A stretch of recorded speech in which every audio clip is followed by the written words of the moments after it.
senior pastor. My pronouns are she and her. And we are so glad that you are worshiping with us this morning and that we can be communicating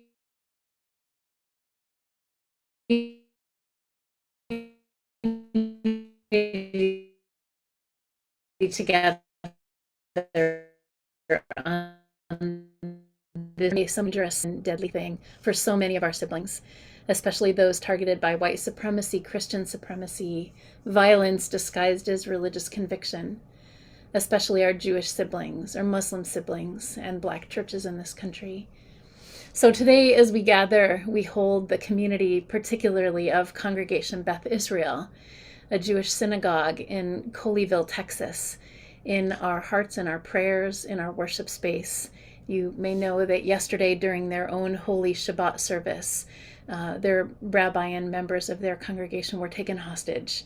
They've been safely released, but we hold them in our hearts and in this space with the awareness that what we do is a radical act and something not to be taken for granted, and a dangerous act for so many of our vulnerable siblings. So today, may our worship not be in vain, but contribute to the healing of our world and honor the lives and the legacies of those who have gone before us, our Indigenous siblings, and the very sacred land on which we rest. Amen. Our prelude this morning comes from Kyoko Makino, Lift Every Voice.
Amen. Amen. Kyoko, I hope you can hear or feel or see all those applauding hands. Thank you so much.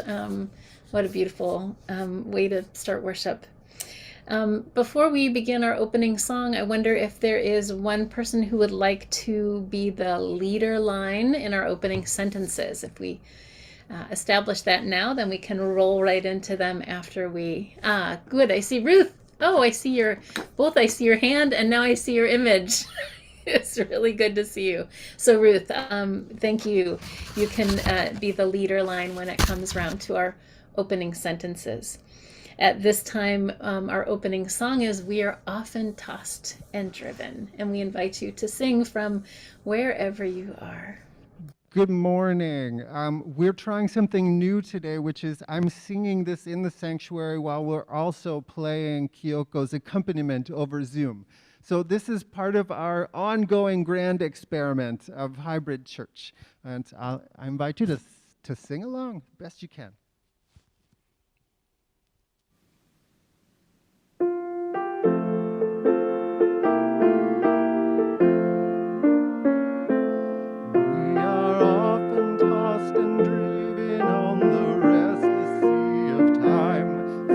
Skies and howling tempests of succeed, a bright sunshine in that land of perfect day when the mists have rolled away.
the saints of God are gathered home. We'll tell the story how we overcome, for we'll understand it better by and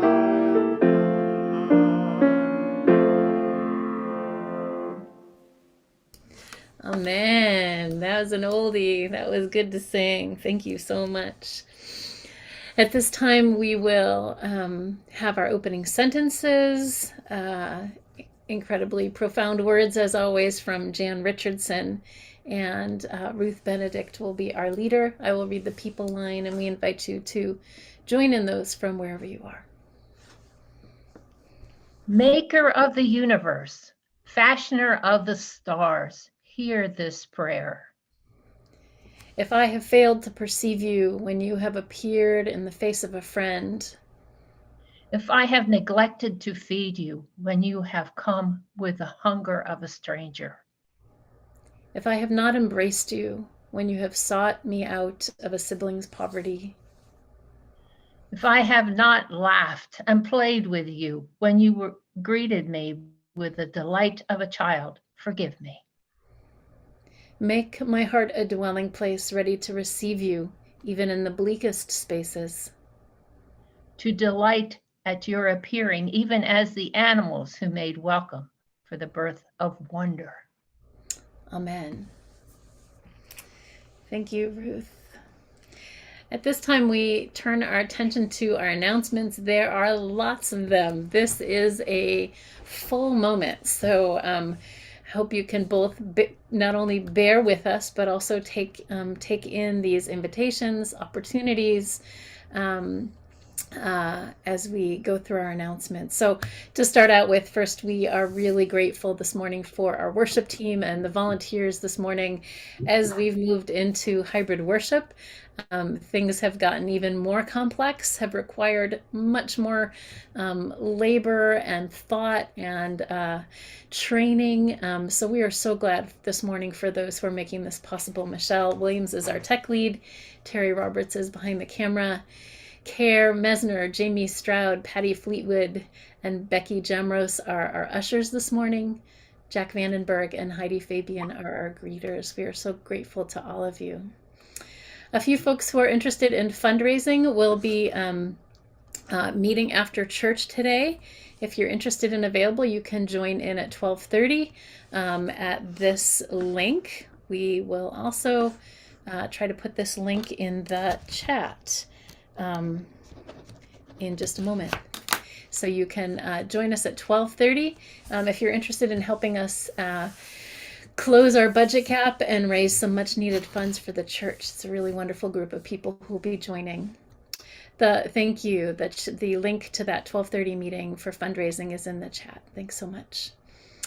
The Christian Ed Task Force is meeting this Tuesday, the 18th at 7 p.m. All are welcome. Please let Priscilla Tennant know or one of the pastors know if you would like to join that, and we'll provide you with the link. On Saturday, January 22nd in the morning, we're participating in a Zoom focus group on sexuality. What could be more fun than talking about sex and church? There's a Temple University grad student who's conducting a research study on the potential of Christian church-based spaces as positive sources of sexual health information. If you're interested in joining that conversation, please reach out to one of us as a pastor. The Rainbow Connection, our LGBTQIA plus group, meets this Thursday evening at 7:30. The link to join is this. We'll also put this link in the chat here. Again, this is a group for the queer folk among us as a space for rest and reflection and community building and delight. We are really excited that next Sunday we have a guest speaker. This is a really phenomenal person who has a huge presence in our world right now and is such an important voice. Shannon T.L. Kearns is a trans man who believes in the transformative power of story. He's an ordained priest, a playwright, a theologian. He is co-founder of queertheology.com. If you don't know about queertheology.com, it's a fantastic space And he's working on a soon-to-be published work, an award-winning playwright, Lambda Literary Fellow, Finnovation Fellow. We're really, really excited to be with Shannon next Sunday, and we really hope that you'll be able to join us next Sunday morning. Church Council meets on next Sunday morning at 9 o'clock in the morning. These meetings are open. If you're interested in sitting in on the discussion, please let one of us know as pastors, and we'll make sure that you can get connected. Trustees are meeting next Wednesday evening at 7 p.m. Also, please let us know if you'd like to join that conversation. Trustees are having a mini work party on Saturday, February 5th in the morning. An opportunity to help you kind of get warmed up on a cold winter day. They'll be happy to put you to work. John Hawk is the chair of trustees and can be reached there. We'll try to put his email in the chat as well. Power will be observing Martin Luther King Day tomorrow with an online reflection and call to action. That information is, I believe that's at 4 o'clock tomorrow afternoon. We will also send out an all-church email with that information. And we'll put this link also in the chat. A way to observe Martin Luther King Day and observe that legacy and reflect on what it means to be acting in faith and with prophetic voices and transformative action right now. There is a church member, Janine McCain, who currently lives in Colorado and is offering a gift to our whole community, which are online yoga sessions. We did send out an email about that. If you're interested in information and don't have access to that email, please let one of the pastors know and we'll get you connected. We're really grateful for this gift from Janine to our community. If you have questions or comments for Church Council, the co-chairs are Michelle Williams and Eli Vandenberg, and their email is churchcouncil@chestnuthillunited.org. And for prayer requests, you can reach out to pastors at prayers@chestnuthillunited.org. I know there's a lot going on. Part of our Power initiative, the education team at Power, which is actually co-chaired by Beth Logue, one of our own church members, is not only working on changing the legislation in Pennsylvania and ensuring that there's fair funding for all of our schools and for all of our children, regardless of zip code or race, but they also have some actions that provide tangible material support to a school. So this is a coat, hat, glove collection. We will be collecting coats, hats, and gloves for K through 8 students, but including adult sizes. The information is you can drop it off at church. We'll try to put a box on the parsonage porch, and you can reach Beth Logue for any other questions. So coats will be collected, I think, for the next 2 or 3 weeks. We'll send an all-church email with the final kind of date on that. Thanks. We're still also selling cards, these beautiful cards, to try to wrap up this fundraiser. Please let Karen know in the office, church administrator at chestnuthillunited.org, how to connect you up with one or more packs of these gorgeous cards with images of our own stained glass windows taken by Ed Trays. So we invite you to help us finish up that fundraiser. That was a big mouthful of announcements. Great. And last time I checked in the room, I didn't see children. Let me check again. Do we have any kids with us this morning?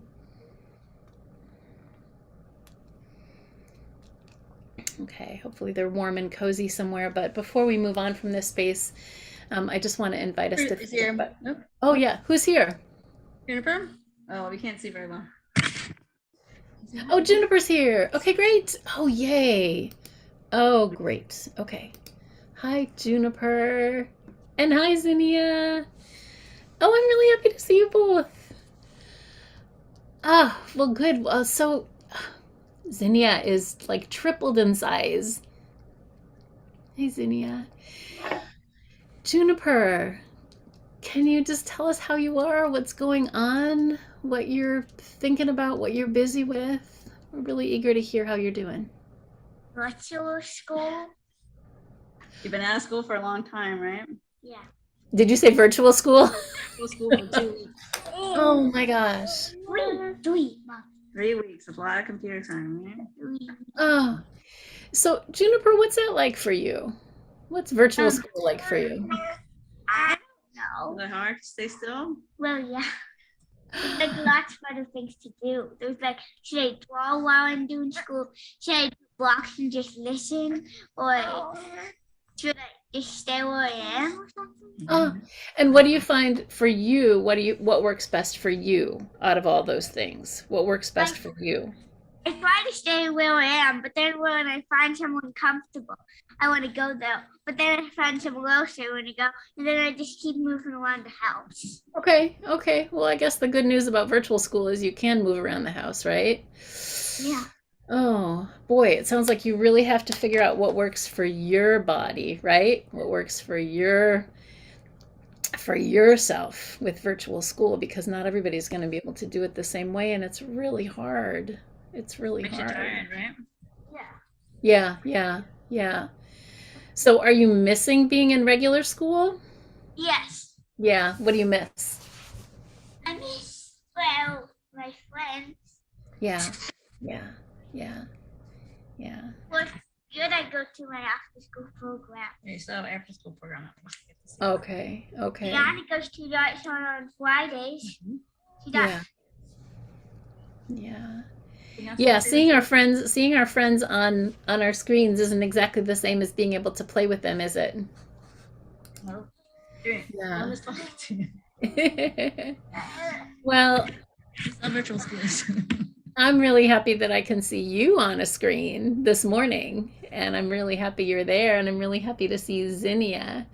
And just so every time you guys come to church, it just makes me really happy, and I know I'm not alone. So we're really, really glad you're here and thinking about you and crossing our fingers and saying prayers that virtual school will come to a quick end and you'll be back with your friends and back doing the things that you love and the things that you're learning. We are so glad you're here this morning, Zinnia, and so glad you're here this morning, Juniper. Thank you. So good to be with you.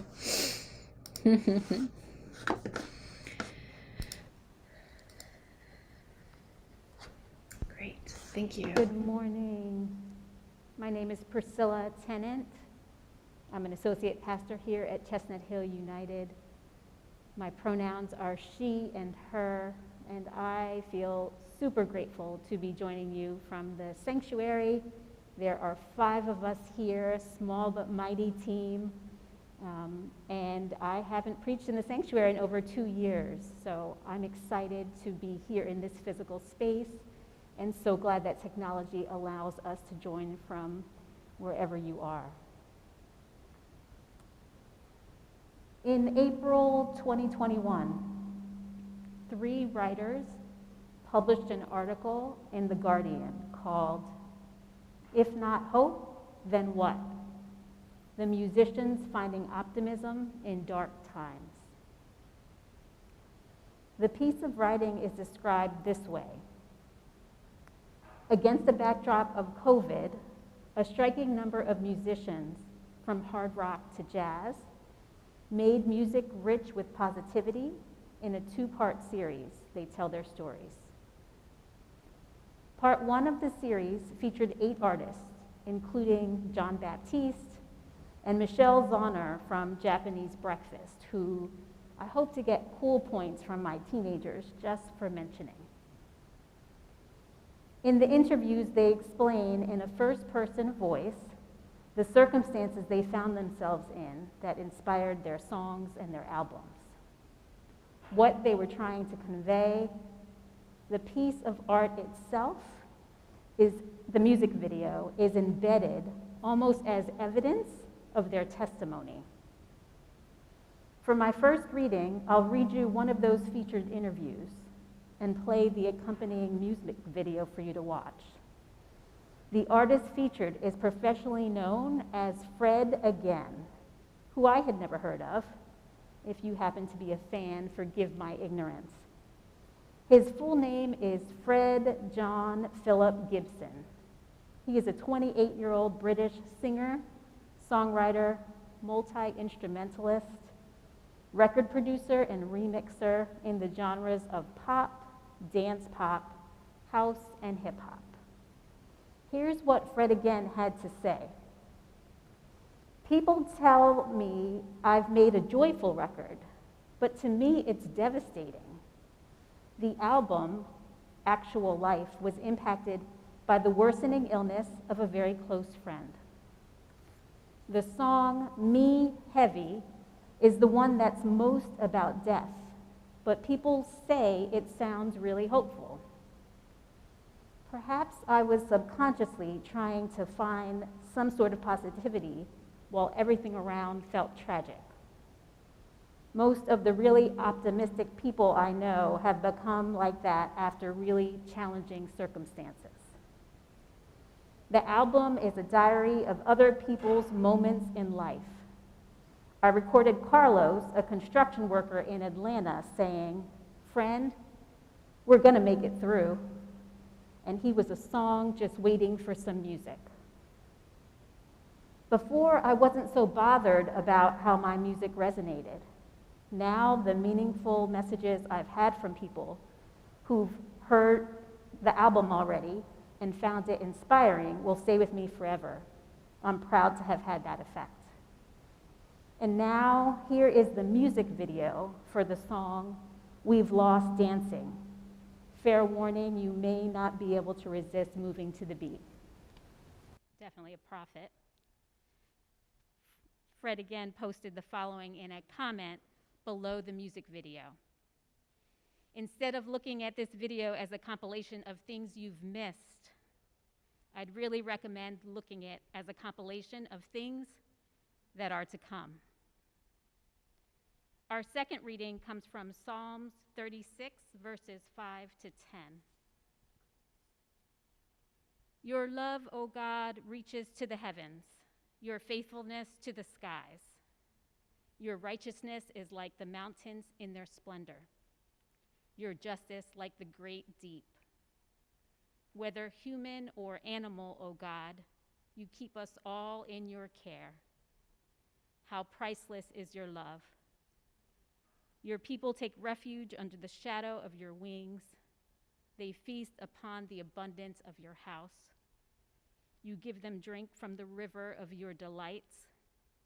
For with you is the wellspring of life, and in your light we become enlightened. Continue your loving kindness to those who know you, and your justice for upright hearts. When I stop to think about it, I am hard-pressed to think of a single adult that I know who is doing great right now. Take a moment to think about it. Do you personally know someone who is thriving right now? Are you? I mean, there has to be someone somewhere, and if you are amongst us and you want to reveal yourself, we will do our best to welcome you with open, non-bitter arms. If you are in a phase of life where things are going your way, I am so very glad for you. But most of us are in the same boat, the one called, things are not so great right now, and that's putting it mildly. We're reminding each other that it's more than okay to not be okay. I mean, let's take stock of this moment. If we were going to create a time capsule that represented this particular time in history, what items would we include? I could include my day planner with all the crossed out, canceled plans. We'd have to include KN95 masks and a rapid test. Oh wait, I can't get my hands on one of those.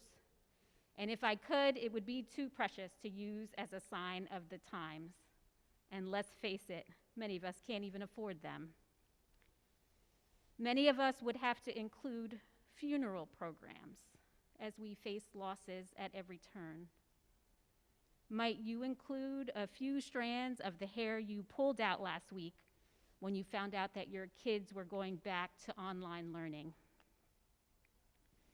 as Omicron tips the scales and lands us in a similar place to where we were 2 whole years ago, I wonder what item could represent the 1-year anniversary of the January 6th Capitol insurrection, or the lack of consensus about what actually happened that day. If you feel inclined, I invite you to add something in the chat that you'd put into our collective time capsule or your personal one. So when President Joe Biden says that this is one of the toughest years we've ever faced as a nation, it doesn't even sound like political rhetoric. It just sounds possibly true. We're feeling angry and sad, frustrated, abandoned, or maybe so numb that we barely feel anything at all.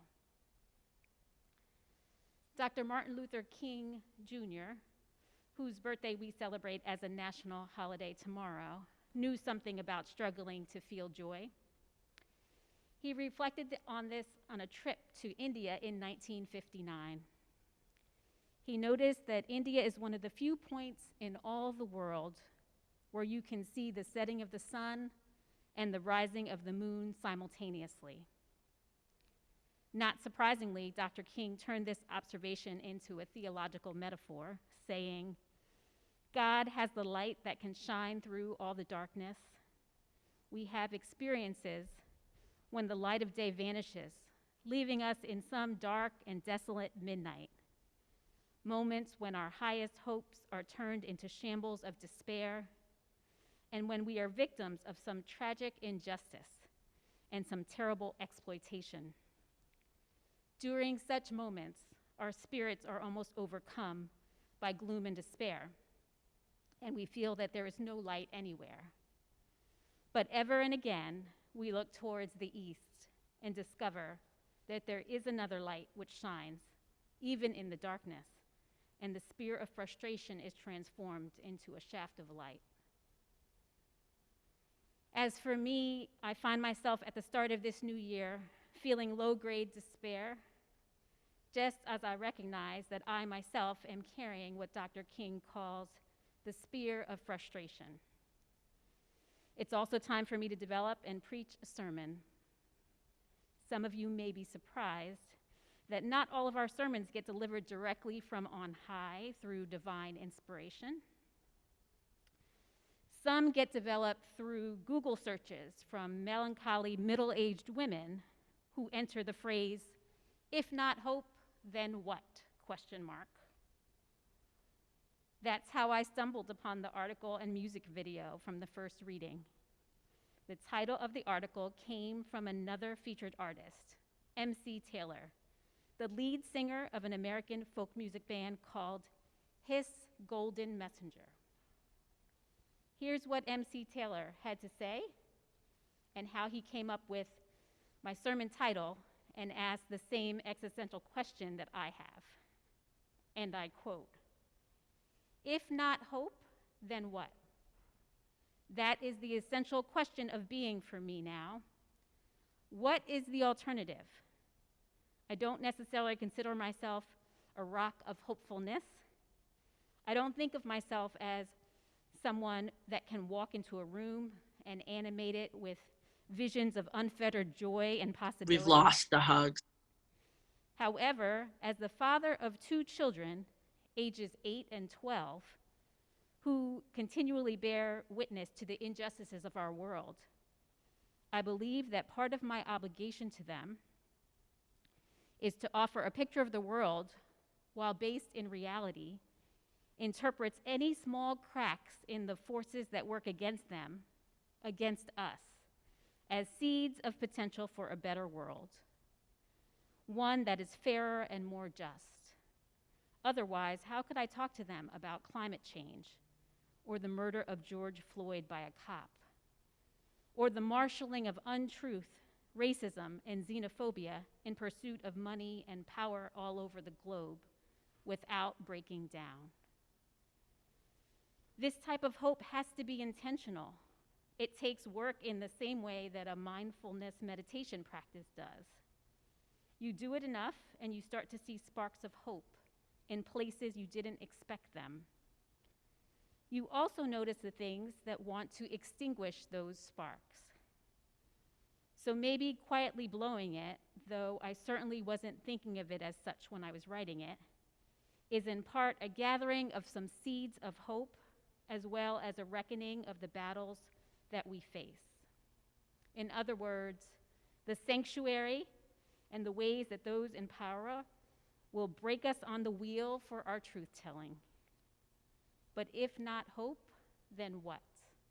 End quote. Our Bible passage in Psalms seems like a really high bar when we read, "They feast upon the abundance of your house. You give them drink from the river of your delights." How do we reconcile God's lofty promises with the reality of our circumstances? What can we do to feel hopeful? And why are these particular questions the premise of every sermon that I write? I'm convinced that one way to be intentional about fostering hope is to tell each other and ourselves the truth through our own stories. The good, the bad, and the ugly. Silly ones are welcome too. When Sidney Poitier died on January 6th, we lost an American treasure. He was so great at telling stories about his own life in that rich, deep, kind voice of his. He told the story about how he, the son of Bahamian tomato farmers, who sent him to America at age 15 when he got into some trouble, stumbled into acting. He was working as a dishwasher in New York when he saw an ad seeking actors for the American Negro Theater. When he got to the audition, he lied about his acting experience and failed miserably to deliver lines smoothly from a script, given that he could barely read at the time. The guy conducting the audition stopped him after only a few words and became irate. He placed both hands on him, and as he was physically removing him from the theater, he said, "You're not an actor. How dare you waste my time? Go get a job as a dishwasher." As Sidney walked away, something dawned on him. He had never shared that he actually did work as a dishwasher, yet those were the limitations that this stranger placed on him. Sidney speaks of how offended he felt, and in that moment, he decided that he would pursue acting just to prove this stranger wrong. Despite discrimination and stereotypes, he went on to become the first Black man to win the Oscar for Best Actor, to transform America itself, and he opted to become what was amounted to the Hollywood division of the civil rights movement. This is intention setting at its best. The new year offers an opportunity to take stock and set intentions. And while many of us roll our eyes when asked about New Year's resolutions, I'm certain that naming what matters is a worthwhile endeavor, especially when everything feels upside down. I learned that people have been making choices for the future and reflecting on past choices at the start of the new year as early as 4,000 years ago. But most of those ceremonies and rituals were built around commitment to the gods, or God with a capital G, like commitments to pay debts owed or to celebrate another harvest year. Since the new year wasn't marked by January 1st, but it was marked in mid-March when it was time to start a new season of planting. It's only been recently where New Year's resolutions are made to ourselves for our own self-improvement. Where are you most comfortable? Is it when you're planning for the future, anchored in the present, or is reflecting on the past your specialty? As I age, I definitely enjoy spending some time reflecting and getting others to reflect on what we can learn from our life experiences. It's one of the ways that God is still speaking. And we look ahead better when we know where we've come from. Someone who helped me reflect back on 2021 and look forward to 2022 was Kendra Adachi. She is the host of the Lazy Genius podcast. The premise of the podcast is that we should all choose what things to be geniuses about and what things to be lazy about. She listed 30 beautiful questions for the start of a new year. I'll share some of the questions. Answer some or all yourself. Answer with long answers or just a few words. Put them in the chat, write them down on paper or in your heart. Maybe gather a group of beloveds over Zoom and listen to each other's stories like I did, including a lovely conversation with my eldest daughter, Anaya, and her friend since pre-K, Annie, to capture what they learned about themselves in their first year away from home as college freshmen. If a particular question resonates with you, feel free to share your response in the chat. I'll also share a few of my own responses. Okay, here we go. What was the most energizing thing you did last year? What was the most restful thing you did? For me, it was the 2-month discernment leave this church granted me. What has changed in you that you're proud of? What was your favorite article of clothing or outfit? What made you laugh? For me, it was a conversation with my daughters when they were pleading with Aaron and I to purchase new laundry baskets that weren't in such disrepair that every time you do a load of laundry, you risk cutting your hands on the jagged plastic edges where handles used to be. I see some nods. I think I'm not the only one who owns those. What was something that felt hard at the start of last year, but is easier now? What are you glad that you finished or started? For me, it was following an intuition of our very own church member, Nyla Francis. On April 27th, she sent an email to women she called glorious humans and healers. She shared that she envisioned the creation of a grief processional, essentially a parade, as an outward expression and acknowledgement of the griefs we carry. That invitation led to the Salt Trails Collective. We create community grief experiences to remind us that we are not alone. What did you miss last year? Who did you miss? As a reminder, I encourage you to share some responses with each other in the chat.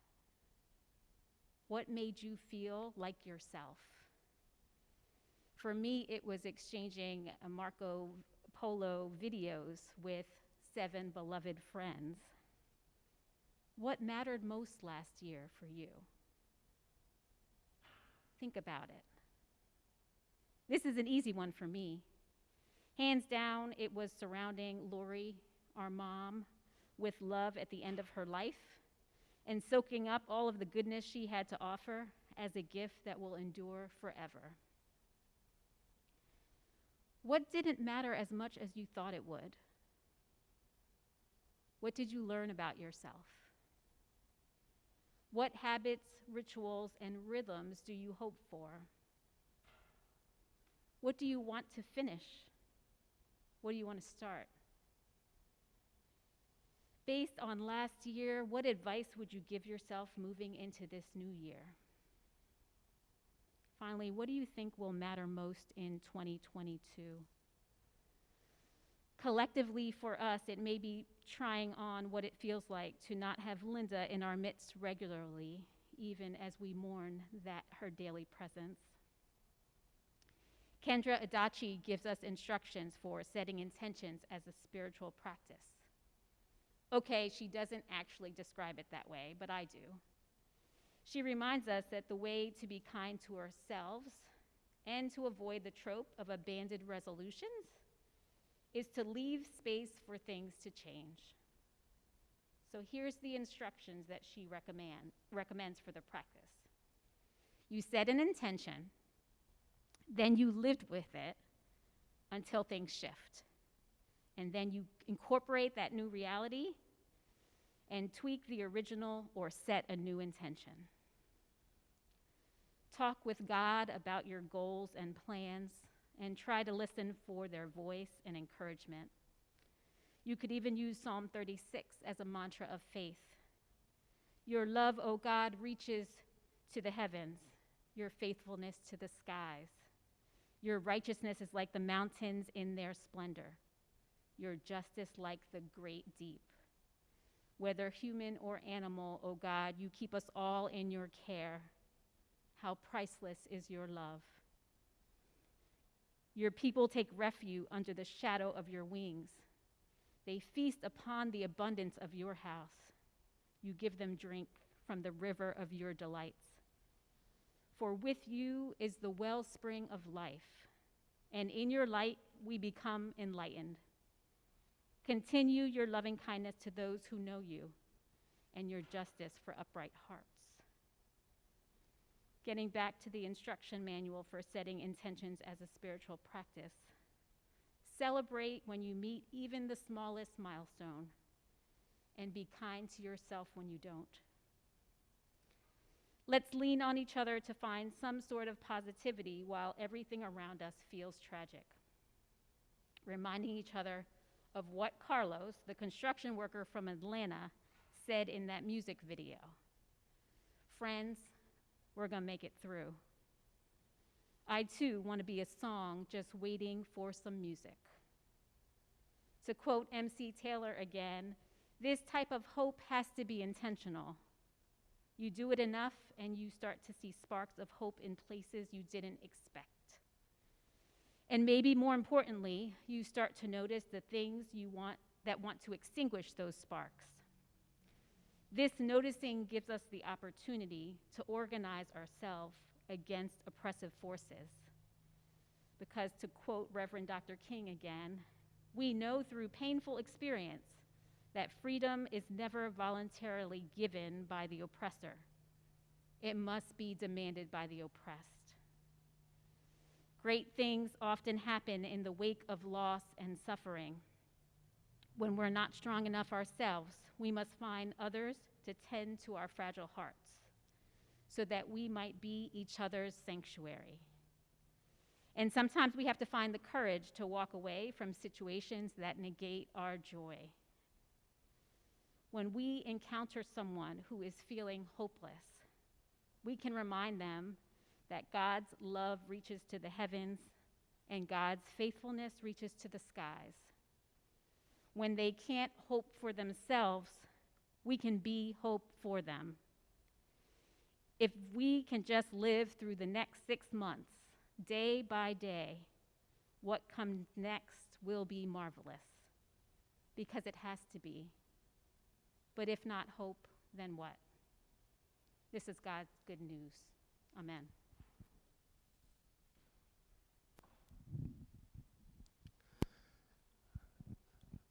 Amen.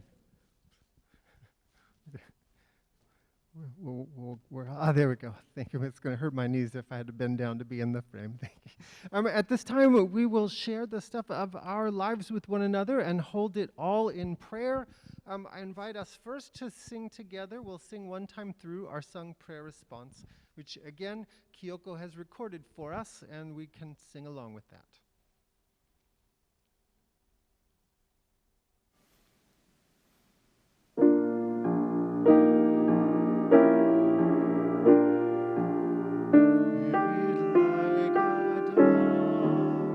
God of wisdom, God of love, please come around and see my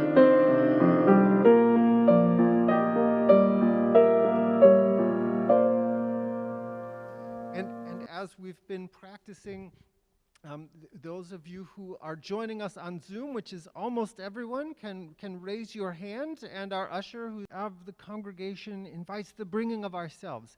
And that involves our financial offerings and the gifts of our time and talents. Someone will put in the chat, I think, a link to online giving if you like to give that way. There will also be the information up there to show how you can give by text or mail offerings to the church. And this morning, we would like to spotlight our spotlight on generosity. Hybrid church is growing the needs and the opportunities for folks to offer themselves, their skills, their time. So we've got every week folks who are in church. We're going to need a tech operator every week. We've got people who are doing a fantastic job this morning, Terry and Michelle. So we're getting things done here. We've got a camera operator we need every week. We've got Rachel, who's behind the camera, so you're not seeing her this week. We also have each week online greeters who let folks in from the waiting room, and an usher, whose care is being an usher this morning, who helped to share the prayers and just keep general track of what's going on. We've got ushers in training this morning. Patty and Jamie and Becky are all doing that so that they can get into the rotation. All 4 of these jobs we need each week. We are so thankful for the people who've been doing them, folks who've been doing some of them online for most of the pandemic by this point. And we invite you to join the cast of characters who make church possible.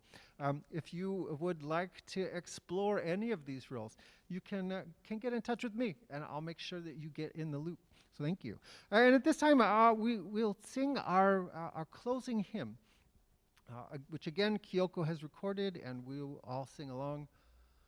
I'm on my way. And we'll repeat the first verse at the end as well.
So go from this place, but to wherever you are. Go from that place, or probably you're still at home. So go into your day.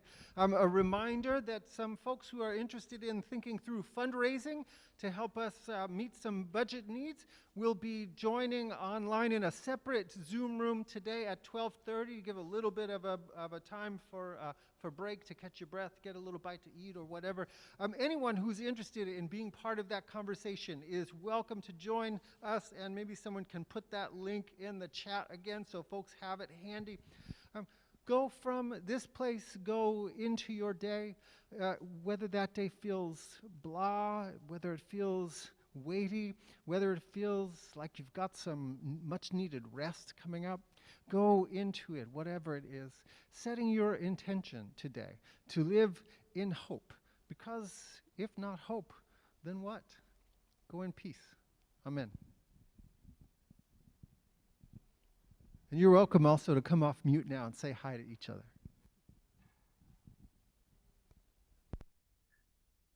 We had another prayer that came in right at the end there from the guests. Joyful news of the birth of Charlotte Fleur to AJ and his wife Rosie, making for Marianne and Brian grandparents.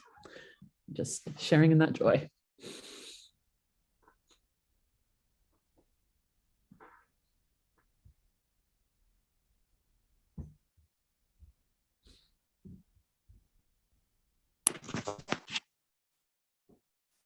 Thank you, Priscilla, for a great sermon. I appreciate that.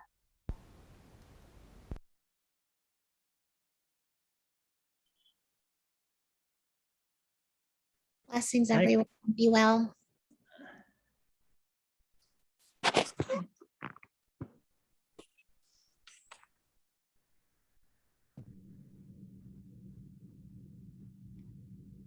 Thanks, Priscilla and Kip and Linda. Hi, Aaron and Pelly and Anaya.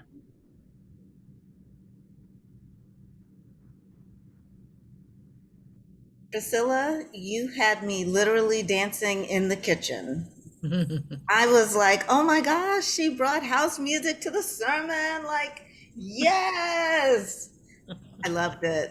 That was, and your messaging was, of course, on point.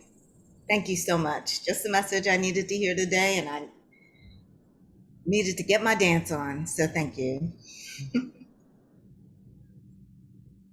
Kathy, I think you asked about the name of the musician. I think it was Fred Again. That's right, Priscilla. Yeah. And I Googled it, and you'll find all his stuff will come up for you.